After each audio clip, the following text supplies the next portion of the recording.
दोस्तों ये वीडियो खास तौर पर स्टूडेंट्स के लिए है या उन लोगों के लिए जिनको चीजें याद रखना मुश्किल लगता है या जिन्हें लगता है कि उनकी याददाश्त कमजोर है। अक्सर स्टूडेंट्स को ये प्रॉब्लम होती है कि वो बड़ी मेहनत से एग्जाम्स की तैयारी करते हैं, रातों को जाग जाग कर पढ़ते हैं, लेकिन जब एग्जाम्स में बैठते हैं तो कुछ याद नहीं आता। आज की इस वीडियो में मैं कुछ ऐसे तरीकों की बात करूंगा जिनकी मदद से जितनी देर आप पढ़ते हैं उतना ही टाइम पढ़कर आप चीजों को ज्यादा देर तक याद रख पाओगे। आपके लिए चीजों को याद रखना आसान हो जाएगा।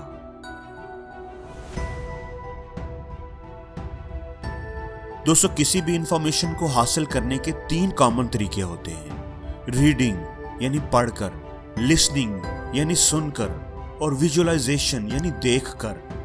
हमारा जो माइंड है ना, ये चीजों को इमेज की फॉर्म में स्टोर करता है। बच्चों को जब जब अल्फाबेट सिखाए जाते हैं तो ए फॉर एप्पल के साथ एप्पल की तस्वीर भी बनाई होती है, क्योंकि तस्वीर देखकर, इमेज देखकर वो चीज बच्चे को ज्यादा देर तक याद रहती है। अगर हम कोई कहानी, कोई स्टोरी किसी से सुने या कहीं से पढ़ लें, उसकी निस्बत अगर हम कोई स्टोरी पर बनी हुई फिल्म देखेंगे तो हमें वो कहानी अच्छे से समझ भी आएगी और ज्यादा देर तक याद भी रहेगी। इसलिए जो कुछ भी आप याद करते हैं उसे अपने माइंड में एक इमेज की फॉर्म में कन्वर्ट करने की कोशिश करें।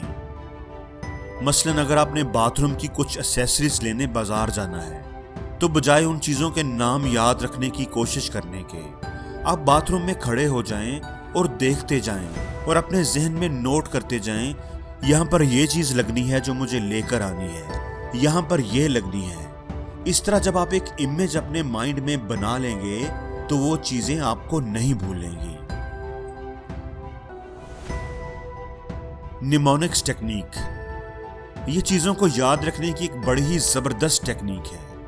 अगर कुछ वर्ड्स हैं जो आपको याद रखना मुश्किल हो रहा है तो आप उन वर्ड्स के पहले अल्फाबेट्स को लें और उनके साथ एक नया वर्ड बना लें। मसलन अगर आपने कुछ गेम्स के नाम याद रखने हैं, angry birds, candy crush, Minecraft, Pac-Man, अगर आपने इन चारों गेम्स का नाम याद रखना है तो आप इन चारों गेम्स का पहला अल्फाबेट लें और उनसे एक नया वर्ड बना लें। जैसे यहां पर हम बना लेते हैं कैंप। अब आप कैंप को याद रखेंगे तो गेम्स का नाम आपको इजीली याद रह जाएगा। आप इस टेक्निक को अपनी स्टडीज में या डेली लाइफ में भी इस्तेमाल कर सकते हैं।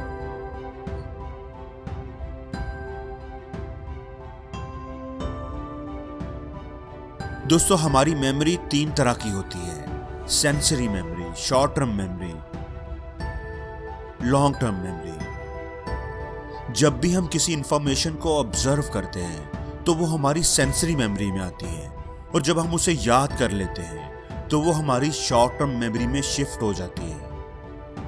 और अगर हम उसे रिवाइज करते रहते हैं तो वो इंफॉर्मेशन हमारी लॉन्ग टर्म मेमोरी में चली जाती है।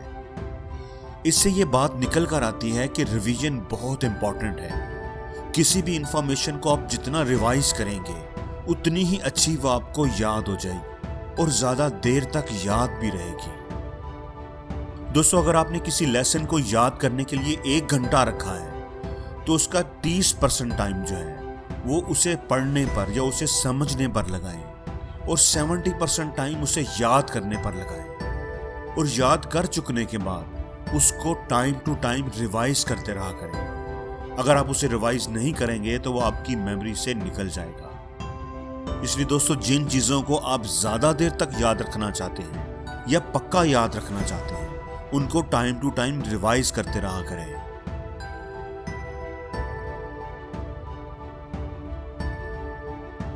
दोस्तों जब भी आप कोई टॉपिक स्टडी करते हैं या कोई लेक्चर सुनते हैं तो स्टडी कर लेने या सुन लेने के बाद आप बुक को क्लोज कर लें और अपने जहन में उस लेक्चर को रिकॉल करने की कोशिश करें कि आपने क्या पढ़ा या सुना है। कोशिश करें कि जो भी आप रिकॉल करें उन पॉइंट्स को किसी पेपर पर लिखते जाएं। इस मेथड का फायदा ये होगा कि आपका माइंड अलर्ट हो जाएगा, एक्टिव हो जाएगा। उसे पता चल जाएगा कि जब भी आपने कोई चीज पढ़नी है तो उसे बाद में रिकॉल भी करना है। इसलिए वो एक्टिव और अलर्ट होकर स्टडी करेगा और आपके ब्रेन की परफॉर्मेंस और प्रोडक्टिविटी बेहतर हो जाएगी। दोस्तों स्टडी हमेशा सेशंस में करनी चाहिए। स्टडी के दौरान ब्रेक जरूर लेनी चाहिए। अगर आपने पढ़ाई शुरू करनी है और आपने सोचा है कि 4 घंटे पढ़ना है या 6 घंटे पढ़ना है, तो उसके 2 तरीके हैं। पहला ये कि आप अपने स्टडी रूम में जाएं या जिस भी जगह पर बैठकर आपने पढ़ना है और पढ़ाई शुरू कर दें और 4 या 6 घंटे के बाद ही वहां से उठें। ज़्यादातर स्टूडेंट्स ऐसे ही करते हैं, वो अपने स्टडी रूम में बैठ जाते हैं और घंटों पढ़ते रहते हैं।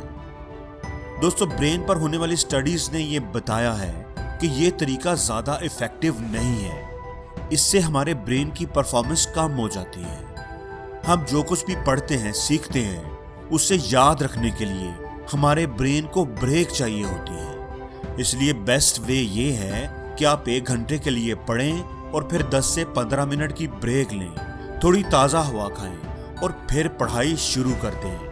आप देखेंगे कि इस काम के आपको मैजिकल रिजल्ट मिलेंगे। आप जो कुछ भी याद करेंगे वो आपको ज़्यादा देर तक याद रहेगा।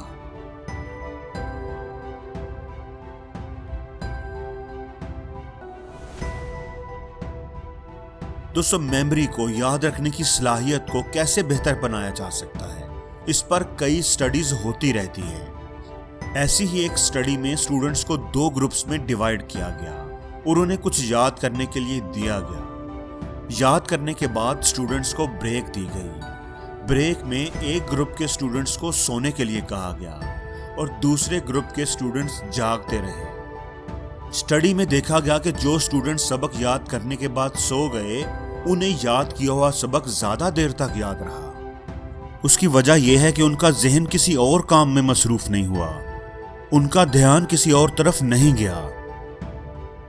इसलिए दोस्तों स्टडी करने के दौरान जो आप ब्रेक्स लेते हैं, उनमें सोशल मीडिया पर या इधर उधर के कामों पर टाइम जाया करने की बजाय आप सो जाया करें। उससे याद किया हुआ सबक आपको ज्यादा देर तक याद रहेगा।